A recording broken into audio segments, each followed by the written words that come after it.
ആരാധിപ്പാൻ നമുക്ക് കാരണമുണ്ട്, കൈകൊട്ടിപ്പാടാനേറെ കാരണമുണ്ട്.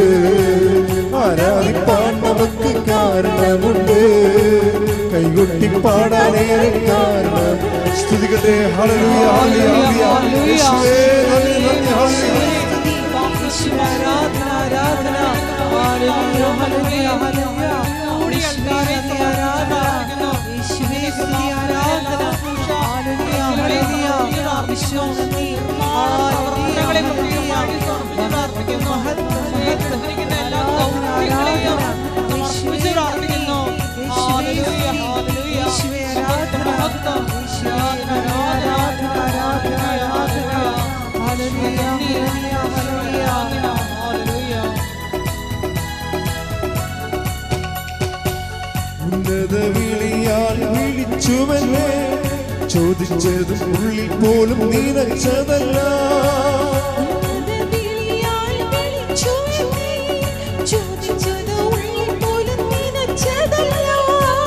ഉന്നത വിളിയാൽ വിളിച്ചുവെന്നേ, ചോദിച്ചതും ഉള്ളിൽ പോലും നിറച്ചതല്ല. ദയ തോന്നി എന്റെ മേൽ ചൊരിഞ്ഞതാണേ, ആയുസ്സെല്ലാം നിനക്കായി നൽകിയിടുന്നു ഞാൻ. ദയ തോന്നി എന്റെ മേൽ ചൊരിഞ്ഞതാണേ, ആയുസ്സെല്ലാം നിനക്കായി നൽകിയിടുന്നു. കൈകൾ ഉയർത്തി ഹല്ലേലൂയ ഹല്ലേലൂയ. നമ്മുടെ യേശു ജീവിക്കുന്നു.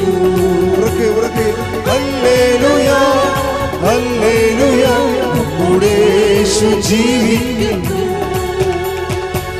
ജീവിതത്തിൽ ഉണ്ടാകുന്ന കളർ വ്യത്യാസങ്ങൾ, കാലാവസ്ഥാ ഭേദങ്ങൾ, അതിനെ സുവിശേഷ വിഹിതമായി എങ്ങനെ സമീപിക്കണം, എങ്ങനെ ആത്മാവിൽ അഭിഷേകം പ്രാപിക്കണം എന്നൊക്കെയാണ് ഇപ്പോൾ പരിശുദ്ധാത്മാവ് കർത്താവിൻ്റെ തിരുവുദ്ധാനത്തിൻ്റെ ഫലങ്ങളുടെ ഭാഗമായിട്ട് പറഞ്ഞുകൊണ്ടിരിക്കുന്നത്. ഇപ്പോൾ ഇതിൻ്റെ വിഷയം നമ്മൾ തുടങ്ങി എങ്ങനെയാണ്, അതായത് നിങ്ങൾ യേശു ക്രിസ്തു, കൊളോസ്യൻസ് 3:1 വായിച്ച് ശ്രുതികട്ടെ. ഹല്ലേലൂയ ഹല്ലേലൂയ ഹല്ലേലൂയ. യേശുവേ ക്രിസ്തുവിനോടൊപ്പം ഏറ്റു പറഞ്ഞ ക്രിസ്തുവിനോടൊപ്പം ക്രിസ്തുവിനോടൊപ്പം നിങ്ങൾ ഉയർപ്പിക്കപ്പെട്ടെങ്കിൽ ദൈവത്തിന്റെ വലതുഭാഗത്ത് ഉപവിഷ്ടനായിരിക്കുന്ന ക്രിസ്തു വസിക്കുന്ന ഉന്നതത്തിലുള്ളവയെ അന്വേഷിക്കുവിൻ. എന്തെങ്കിലും ഒരു വിഷയം ഇവിടെ നമുക്ക് പരിഹാരം കാണുന്നില്ല എന്ന് കണ്ടാൽ പിന്നെ എന്ത് ചെയ്യണം? കർത്താവിൻ്റെ തിരുവുദ്ധാനത്തിൻ്റെ കൂടെ ഇത് കാഴ്ചവെച്ചിട്ട് എനിക്ക് എൻ്റെ നിത്യബഹുമതിക്ക് വേണ്ടി അത് കാഴ്ചവെക്കണമെന്ന് പറയണം. പിടിയിട്ടില്ല. അത് സ്റ്റീഫൻ അങ്ങനെ ചെയ്തത്. സ്റ്റീഫനെ ആദ്യത്തെ രക്തസാക്ഷി ആരാണ്? സ്റ്റീഫൻ എസ്തപ്പാനോസ് അല്ലേ? എസ്തപ്പാനോസിന് ഇതുപോലെ ചുറ്റും നിന്ന് കർത്താവിനെ പ്രഘോഷിച്ചതിൻ്റെ പേരിൽ ചുറ്റും നിന്ന് കല്ലെറിയുകയും. അപ്പോൾ എസ്തപ്പാൻ ഇതാണ് ചെയ്തത്. എസ്തപ്പാൻ ചെയ്തത് കണ്ടു പഠിച്ചതിലാണ് ഈ പൗലോസ് അന്ന് അവിടെ സാവൂളായിട്ട് നിപ്പുണ്ടായിരുന്നത്. അന്ന് എസ്തപ്പാനെ കൊന്നതിൻ്റെ കൂട്ടത്തിൽ ഒരു സാക്ഷികൾ ഉടുപ്പ് ഉരുവെച്ചത് ഈ സാവൂളിൻ്റെ അടുത്താണ്. അപ്പോൾ എസ്തപ്പാൻ എല്ലാവരും എസ്തപ്പാനെ ഇങ്ങനെ ആൾക്കാർ കല്ലെറിഞ്ഞ് കൊല്ലണ സമയത്ത് എസ്തപ്പാൻ മേലോട്ട് നോക്കിയായിരുന്നു. മേലോട്ട് നോക്കിയപ്പോൾ ഇപ്പോൾ എസ്തപ്പാൻ സ്വരത്തെ വിളിച്ച് പറഞ്ഞായിരുന്നു, കല്യാണം പടപടാന്ന് വന്ന് കൂടണത്, തല പൊട്ടിക്കൊണ്ടിരിക്കുകയാണ്, മരിച്ചുകൊണ്ടിരിക്കുകയാണ്. അപ്പോൾ എസ്തപ്പാൻ മേലോട്ട് നോക്കിയപ്പോൾ പറഞ്ഞ്, സ്വർഗം തുറന്നിരിക്കണ ഞാൻ കാണുന്നുണ്ട്, പിതാവിൻ്റെ വലത് ഭാഗത്ത് മനുഷ്യപുത്രൻ ഇരിക്കണമെന്ന്. എന്നിട്ട് പറയും, യേശുവേ എന്ന് പറഞ്ഞിട്ട് തിരുവുദ്ധാനം ചെയ്ത് യേശുവിനെ സ്വർഗത്തിൽ എസ്തപ്പാൻ കാണും. പറയും, യേശുവേ യേശുവേ, ഈ തെറ്റുകൾ, ഇവർക്ക് കാര്യങ്ങൾ അറിയാൻ പാടില്ല എന്നെ കൊല്ലണത്, അത് ഇവരുടെ മേൽ ചുമത്തരുത് എന്ന് പറഞ്ഞ് ഇവർക്ക് വേണ്ടി പ്രാർത്ഥിക്കും. അത് ഈ സാവൂള് കേൾക്കും. ആ ഭാഗത്ത് വായിച്ചേ, അപ്പോസ്തല പ്രവർത്തനം 7:55.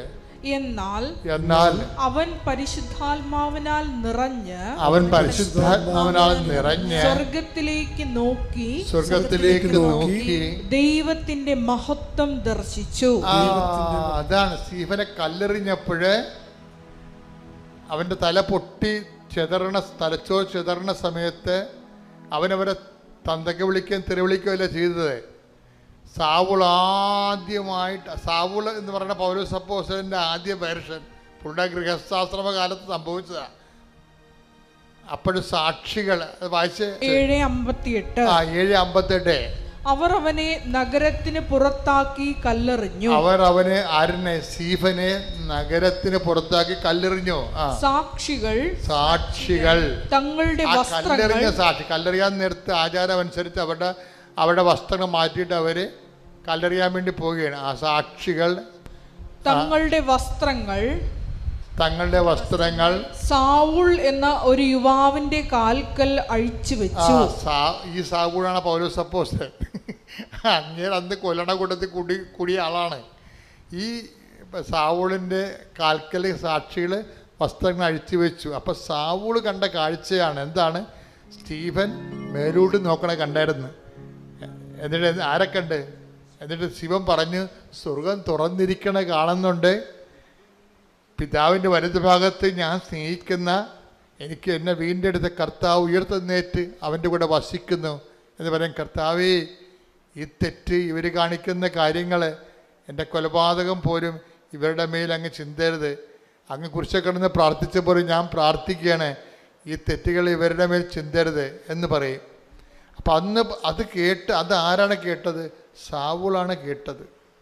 സാവൂൾ അന്നും ഒരു സംഭ്രമമായിപ്പോയി. കാര്യം സാവൂൾ ഒരിക്കലും കേൾക്കാത്തൊരു സംഭവമാണ്. കൊല്ലുന്നവൻ, കൊല്ലപ്പെടുന്നവൻ വേട്ടക്കാരന് വേണ്ടി പ്രാർത്ഥിക്കണേ. എന്തൊരു കഥയാണ്! അതാണ് ക്രിസ്ത്യാനിറ്റി എന്ന് പറയണത്. വേട്ടക്കാരന് വേണ്ടി പ്രാർത്ഥിക്കുന്ന സാവൂള്, സ്റ്റീഫൻ തന്നെ കൊല്ലുന്നവർക്ക് വേണ്ടി പ്രാർത്ഥിക്കണാണ് കാണുന്നത്. ഈ കാര്യങ്ങൾ ചിന്തിച്ച് അന്നും പോലെ തന്നെ സാവൂളിനെ ഇടറാൻ തുടങ്ങിയതാണ്. സാവൂൾ ഇടറിയത് സ്റ്റീഫൻ്റെ കൊലപാതകത്തിലാണ് ഇടറിയത്. അപ്പോഴും ഇവനെ കണ്ട യേശു ആരാണ് എന്ന് അന്നും ഒരു സാവൂൾ അന്വേഷിക്കുന്നുണ്ട്. യേശുവിനെ കണ്ട യേശു ആരാണ് എന്ന് സാവൂൾ ആലോചിക്കുന്നുണ്ട്. അങ്ങനെ ആലോചിച്ച് പോണ സമയത്ത് തന്നെ ടക്ക് എന്നൊരു മിന്നൽ പിണർ വീണിട്ട് സാവൂൾ നിലത്ത് വീഴ പറയും, നീ പീഡിപ്പിക്കുന്ന ഈശോ ആണ് ഞാൻ എന്ന് പറയും. എന്ന് വെച്ചാൽ എൻ്റെ അർത്ഥം, നീ പീഡിപ്പിക്കുന്നതല്ല, നീ അന്വേഷിക്കുന്ന ആളാണ് ഞാൻ. നീ ഇപ്പം പീഡിപ്പിക്കുന്നു, പക്ഷെ എന്നാലും നീ എന്നെ അന്വേഷിക്കുന്നുണ്ട്. സ്റ്റീഫൻ്റെ അന്ത്യമായ യാത്രയിൽ അവൻ നിലപാടെടുത്തില്ലേ? അവൻ ശത്രുക്കൾക്ക് വേണ്ടി പ്രാർത്ഥിച്ചുകൊണ്ട് തന്നെ പീഡിപ്പിക്കുന്നവരെ ആശീർവദിച്ച സുവിശേഷത്തിൻ്റെ ശക്തി സ്റ്റീഫൻ കാണിച്ചില്ലേ? അന്ന് മുതൽ സാവൂൾ, നീ എന്നെ അന്വേഷിക്കുകയായിരുന്നു. നീ പീഡിപ്പിക്കുന്ന യേശു എന്നതിനേക്കാളുപരി അന്ന് സാവൂളെ തർജ്ജമ ചെയ്ത് മനസ്സിലാക്കിയത്, നീ അന്വേഷിക്കുന്ന യേശുവാണ് ഞാനെന്നാണ്. നീ അന്വേഷിക്കുന്ന യേശുവിനെ തന്നെയാണ് അവൻ സ്വർഗത്തിലേക്ക് നോക്കിയത്. അതുകൊണ്ടാണ് സാവൂൾ പിന്നീട് പറയണത്, കൊളോസ്യ ലേഖനം എഴുതുമ്പോൾ തൻ്റെ അനുഭവങ്ങളാണ് പറയണത്. എന്താണ്? നിങ്ങൾ ക്രിസ്തുവിനോടുകൂടി ഉയർപ്പിക്കപ്പെട്ടെങ്കിൽ, പറഞ്ഞേ, നിങ്ങൾ ക്രിസ്തുവിനോടുകൂടെ ഉയർപ്പിക്കപ്പെട്ടെങ്കിൽ ഉന്നതങ്ങളിലെ കാര്യങ്ങൾ അന്വേഷിക്കുവേൻ. അപ്പം നമ്മൾ ഈ വചനം കേൾക്കുന്നതിൻ്റെ ഉദ്ദേശം എന്താ? ചിലർ പള്ളിയിൽ നിന്ന് മാറാതെ നടക്കുന്നതിൻ്റെ ഉദ്ദേശം എന്താണ്? ഉന്നതങ്ങളിലെ കാര്യങ്ങൾ അന്വേഷിക്കാനാണ്. അതാണ് വിഷയം. എന്തെങ്കിലും ക്ലേശങ്ങൾ ഉണ്ടാകുമ്പോൾ നമുക്ക് അടിസ്ഥാന ഘടകം എന്താണ്? നമ്മളെ വീണ്ടെടുക്കാനുള്ള ഉന്നതങ്ങളിലെ കാര്യങ്ങളാണ്. ഉടമ്പടിയോ അന്വേഷിക്കണേ എന്താണ്? ഉന്നതങ്ങളിലെ കാര്യങ്ങളാണ്. എന്നുവെച്ചാൽ ഈ വിഷയത്തെക്കുറിച്ച് ദൈവിക നിലപാട് എന്താണ്? ഇത് മാറ്റാൻ പറ്റുന്നതാണെങ്കിൽ അവർക്ക് വീഞ്ഞില്ല എന്ന് പറഞ്ഞപ്പോഴേ വായ്പ വാങ്ങിക്കാനും വാടകയ്ക്ക് എടുക്കാനും കഴിവുണ്ടായിട്ട് പോലും കർത്താവ് അത് കണക്കാക്കാതെ വെള്ളം വീഞ്ഞാക്കി കൊടുത്തെങ്കിൽ നിൻ്റെ എല്ലാ വിഷയങ്ങൾക്കും പരിഹാരമുണ്ട്. നിൻ്റെ വിഷയങ്ങൾക്ക് എന്തിനെങ്കിലും പരിഹാരമില്ലെങ്കിൽ അത് നീ അന്വേഷിക്കേണ്ടത് തിരുവുദ്ധാനത്തിൽ കൃപയായി ആർജിക്കാൻ വേണ്ടി ദൈവത്തിൻ്റെ കുറിച്ച് സന്തോഷം സ്വീകരിച്ചുകൊണ്ട് ഉയർത്തുന്നതിൻ്റെ കർത്താവിൽ നോക്കിക്കൊണ്ട് വേണം നീ മുന്നോട്ട് നടക്കാൻ. കൈയടിച്ച് ശ്രദ്ധിക്കട്ടെ.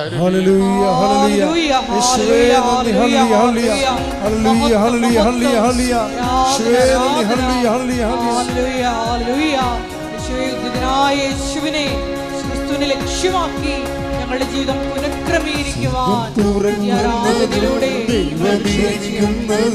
കാണുവാനും കണ്ണു തുറന്നിടണേ. സ്തെഫാനോസിനെ പോൽ എന്നുമെന്നും ഞങ്ങളെ സത്യത്തിന്റെ സാക്ഷികളാക്കണമേ. സ്വർഗം തുറക്കുന്നത് ദൈവമിരിക്കുന്നത് കാണുവാനും കണ്ണു തുറന്നിടണേ. സ്തെഫാനോസിനെ പോൽ എന്നുമെന്നും ഞങ്ങളെ സത്യത്തിന്റെ സാക്ഷികളാക്കണമേ. നിറയണമേ നിറയണമേ കവിയണമേ കവിഞ്ഞൊഴുകണമേ. നിറയണമേ നിറയണമേ കവിയണമേ കവിഞ്ഞൊഴുകണമേ. നിറയണമേ നിറയണമേ കവിയണമേ കവിഞ്ഞൊഴുകണമേ. പരിശുദ്ധ അമ്മയ്ക്കും ദേവകുമാരനും ഒത്തിരി നന്ദി. എൻ്റെ പേര് മേഘ ബോബി. ഞാൻ മലപ്പുറം ജില്ലയിൽ നിലമ്പൂർ എന്ന് പറഞ്ഞ സ്ഥലത്തു നിന്നാണ് വരുന്നത്. ഞാനിവിടെ ആദ്യമായിട്ട് കൃപാസനം വന്ന് ഉടമ്പടി എടുക്കുന്നത് ഒക്ടോബർ മാസം 2023. അന്ന് ഞാൻ വരുമ്പോൾ ഞാൻ CMA എന്ന് പറഞ്ഞൊരു കോഴ്സ് പഠിക്കുമായിരുന്നു. CMA എന്ന് പറഞ്ഞു കഴിഞ്ഞാൽ ചാർട്ടേഡ് അക്കൗണ്ടൻറ്റ് പോലത്തെ സിമിലർ ആയിട്ടുള്ളൊരു കോഴ്സാണ്. അപ്പോൾ 2 സ്ട്രക്ചറായിട്ടാണ് എക്സാം ഉള്ളത്, ഇൻ്റർമീഡിയറ്റ് ലെവലും ഫൈനൽ ലെവലും. അപ്പോൾ ഞാൻ ഇവിടെ ഉടമ്പടി എടുക്കാനായിട്ട് വരുന്നത് എൻ്റെ അമ്മ പറഞ്ഞിട്ടാണ്.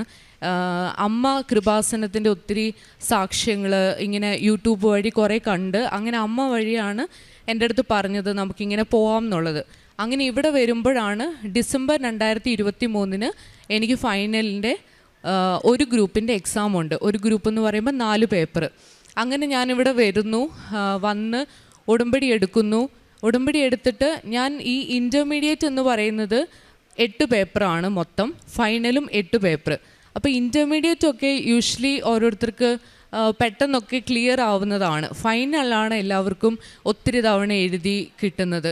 പക്ഷേ എനിക്ക് നേരെ തിരിച്ചായിരുന്നു. ഞാൻ ഇൻ്റർമീഡിയറ്റ് എനിക്ക് 3 വർഷം എടുത്തു ക്ലിയർ ആവാനായിട്ട്. അതിൻ്റെ ഇടയ്ക്ക് കോവിഡ് വന്നു, അങ്ങനെ ഒത്തിരി തടസ്സങ്ങൾ വന്നായിരുന്നു. അപ്പോൾ അങ്ങനെ വന്ന് ഇവിടെ കൃപാസനത്തിൽ ഞാൻ ഉടമ്പടി എടുക്കുമ്പോൾ ഞാൻ പ്രാർത്ഥിച്ച ഒരു മെയിൻ കാര്യം, എൻ്റെ നിയോഗത്തിൽ എഴുതിയ ഒരു കാര്യം, എനിക്ക് ഫൈനൽ ഫസ്റ്റ് അറ്റംപ്റ്റിൽ തന്നെ കിട്ടണം. എനിക്ക് ഇൻ്റർമീഡിയറ്റ് ഇങ്ങനെ ഒത്തിരി തവണ എഴുതിയ പോലെ വേണ്ട, ഫൈനൽ എനിക്ക് ഫസ്റ്റ് അറ്റംപ്റ്റിൽ തന്നെ കിട്ടണം എന്നായിരുന്നു. അങ്ങനെ ഉടമ്പടി എടുത്തു, വീട്ടിൽ പോയി. അപ്പോൾ കാശ് രൂപമുണ്ട്, എണ്ണയുണ്ട്.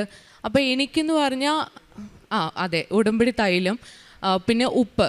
അപ്പോൾ എനിക്ക് രാത്രിയിലാണ് ഞാനിരുന്ന് പഠിക്കുന്നത്. എനിക്ക് രാവിലെ എഴുന്നേറ്റ് പഠിക്കാൻ ഞാൻ ഇതുവരെ ശ്രമിച്ചിട്ടുമില്ല, എനിക്കത് പറ്റാറുമില്ല, രാവിലെ എഴുന്നേക്കാനേ പറ്റത്തില്ല. അപ്പോൾ അതെനിക്കൊരു ചാലഞ്ചായിട്ട് തോന്നി. പക്ഷേ എൻ്റെ അമ്മ എന്നെ വിളിച്ചു, ഞാൻ 5:30 എഴുന്നേറ്റു. ഇടയ്ക്ക് മടിയുണ്ടെങ്കിലും പിന്നെ അത് എനിക്കൊരു റുട്ടീൻ പോലെയായി.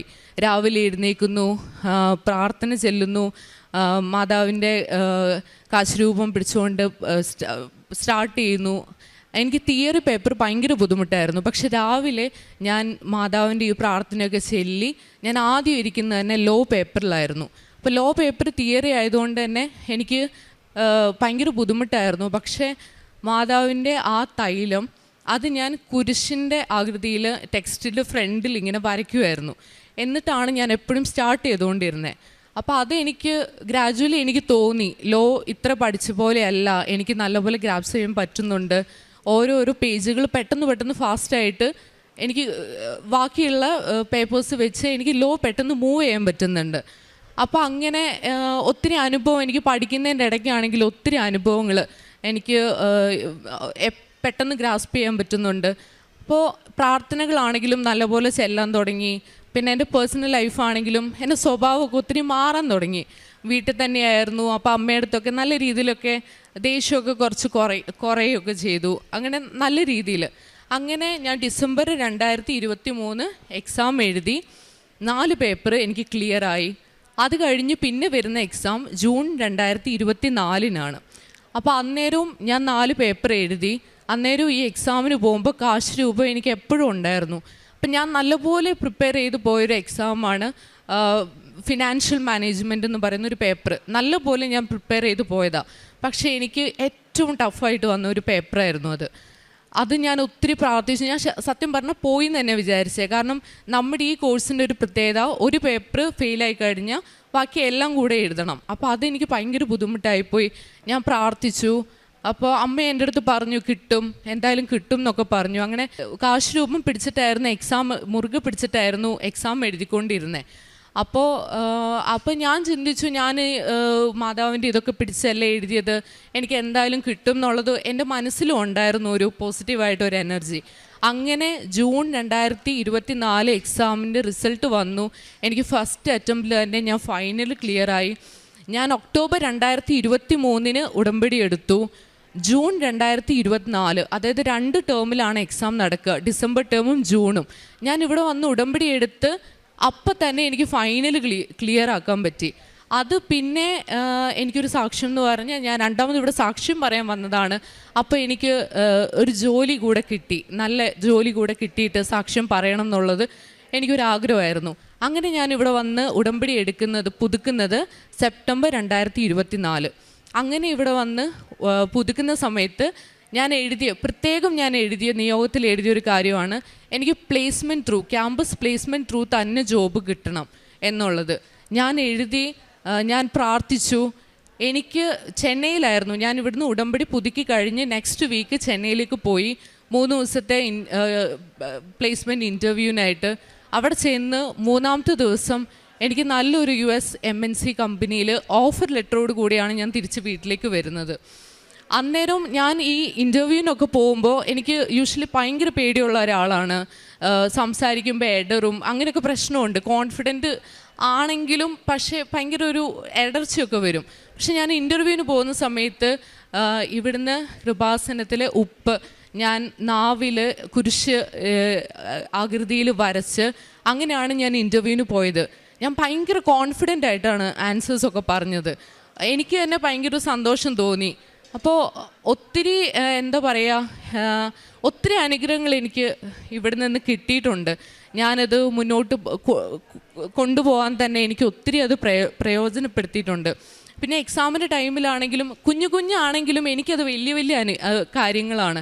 എൻ്റെ കാൽക്കുലേറ്ററൊക്കെ പെട്ടെന്ന് എക്സാമിൻ്റെ പോകുന്നതിൻ്റെ അന്ന് രാവിലെ പെട്ടെന്ന് കാൽക്കുലേറ്റർ വർക്കാവുന്നില്ല. അപ്പം ഞാൻ തൈലം പുരട്ടി ഇങ്ങനെ ബാക്കിൽ ഇങ്ങനെ കരഞ്ഞുകൊണ്ട് ഞാനിങ്ങനെ കുരിശ് വരയ്ക്കുക. പക്ഷേ അത് വർക്കായി, പെട്ടെന്ന് വർക്കായി. അപ്പോൾ എനിക്കതൊക്കെ അത് വലിയ അത്ഭുതമായിട്ട് തന്നെയാണ് തോന്നുന്നത്. അങ്ങനെ കഴിഞ്ഞു. ഇപ്പം ഞാൻ 1 ഇയർ ആവുന്നു കമ്പനിയിൽ. ഒത്തിരി അനുഗ്രഹങ്ങൾ മാതാവ് എനിക്ക് തന്നിട്ടുണ്ട്. എൻ്റെ സ്വഭാവം ഞാൻ പറഞ്ഞല്ലോ, ഒത്തിരി കുറച്ച് കുറച്ച് ദേഷ്യം, വാശിയൊക്കെ നല്ലപോലെ കുറഞ്ഞു. പിന്നെ കാരുണ്യ പ്രവർത്തനങ്ങൾ എന്ന് പറഞ്ഞാൽ എനിക്ക് ആഗ്രഹം ഉണ്ടായിരുന്നു. ഞാൻ പഠിക്കുന്ന സമയത്ത് എനിക്ക് അധികമൊന്നും ചെയ്യാൻ പറ്റത്തുണ്ടായിരുന്നില്ല, എൻ്റെ അടുത്ത് ക്യാഷ് ഇല്ലായിരുന്നു. അപ്പോൾ എൻ്റെ ഒരു ആഗ്രഹം, എനിക്ക് സാലറി കിട്ടുമ്പോൾ എൻ്റെ ഫസ്റ്റ് സാലറിയിൽ എനിക്ക് ഒരു നേരത്തെ ഫുഡെങ്കിലും കൊടുക്കണം എന്നൊരാഗ്രഹം ഉണ്ടായിരുന്നു. എനിക്ക് അതുപോലെ തന്നെ സാധിച്ചു. എൻ്റെ ഫസ്റ്റ് സാലറി എമൗണ്ട് ഞാൻ ഒരു ഓൾഡ് ഏജ് ഹോമിൽ പോയി അവിടെ ഒരു നേരത്തെ ഫുഡ് അവർക്ക് കൊടുക്കാൻ എനിക്ക് സാധിച്ചു. പിന്നെ അതുപോലെ തന്നെ ഒരു തവണയായിട്ട് ജനറൽ ഹോസ്പിറ്റൽ അവിടെയാണെങ്കിലും ഒരു നേരത്തെ കഞ്ഞി എനിക്ക് അവർക്ക് കൊടുക്കാനായിട്ട് സാധിച്ചു. പിന്നെ പത്രം, ഞാൻ ഹോസ്റ്റലിൽ നിൽക്കുമ്പോഴായിരുന്നു ഉടമ്പടി എടുത്തതൊക്കെ. അപ്പോൾ ഹോസ്റ്റലിൽ ഞാൻ നിൽക്കുന്ന സമയത്ത് അക്രൈസ്ഡായിട്ടുള്ള ഒത്തിരി പേരുണ്ട്. അവർ CA പഠിക്കുന്ന പിള്ളേരുണ്ട്, ACCA പഠിക്കുന്ന പിള്ളേരുണ്ട്. അപ്പോൾ അവർക്കൊക്കെ എന്ന് പറഞ്ഞാൽ ഇതുപോലെ തന്നെയാണ്. ഈ പ്രൊഫഷണൽ കോഴ്സ് നമുക്ക് ഒരു പേപ്പർ പോയി കഴിഞ്ഞാൽ വീണ്ടും നമ്മൾ അടുത്ത അറ്റംപ്റ്റ് വരെ വെയിറ്റ് ചെയ്യണം. അപ്പോൾ ഒത്തിരി പ്രഷറാണത്. കുറേ പേര് ഡ്രോപ്പ് ചെയ്ത് പോകുന്നുണ്ട്. അപ്പം ഞാൻ അവരുടെ അടുത്തൊക്കെ ഈ പത്രം കൊടുത്തിട്ട് ഞാൻ പറയുമായിരുന്നു, ഞാൻ ഇവിടെ ഉടമ്പടി എടുത്ത് ഡിസംബർ ആയപ്പോൾ തന്നെ എൻ്റെ ഒരു ടഫായിട്ടുള്ളൊരു പേപ്പറാണ് എനിക്ക് ആദ്യത്തെ ഇത് തന്നെ കിട്ടിയത്, 4 പേപ്പർ.